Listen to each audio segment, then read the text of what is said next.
আজি আমাৰ social welfare department আৰু হেল্থ ডিপাৰ্টমেণ্টে অৰ্গেনাইজ কৰিছে আসাম কেঞ্চাৰ কেয়াৰ ফাউণ্ডেশ্যনৰ লগত মিলি। একচুৱেলি তেওঁলোকে চাৰ্ভাইকেল ব্ৰেষ্ট কেঞ্চাৰ ইত্যাদিৰ স্ক্ৰিনিং কেম্প কৰি আছে মহিলাসকলৰ কাৰণে।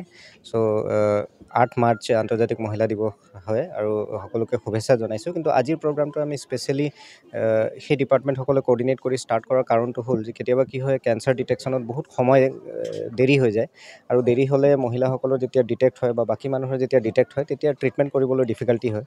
চ' আৰ্লি ডিটেকশ্যন যেতিয়া কেঞ্চাৰৰ হয় সেইখিনিয়ে আমাৰ চবতকৈ গুৰুত্বপূৰ্ণ কথা, কাৰণ সোনকালে ডিটেক্ট হ'লে আমাৰ ডক্টৰসকলেও তেতিয়া ট্ৰিট কৰিব পাৰে। সেইখিনি কথা যেতিয়া আমাক মেডিকেল টীমে ক'লে, কেঞ্চাৰ কেয়াৰ ফাউণ্ডেশ্যন আৰু ছ'চিয়েল ৱেলফেয়াৰে ক'লে, তেতিয়া আমি তেখেতলোকক ফেচিলিটেট কৰিছোঁ যাতে ইয়াতে তেওঁলোক অৰ্গেনাইজ কৰিব পাৰে আৰু সকলোৱে যাতে পাৰ্টিচিপেট কৰে। মই ভাবোঁ এটা ভাল পদক্ষেপ যে কাৰোবাৰ যদি আৰ্লি ডিটেকশ্যন হয় তেখেতলোকক ৰক্ষা কৰিবলৈ আমাৰ মেডিকেল টীম সক্ষম হ'ব।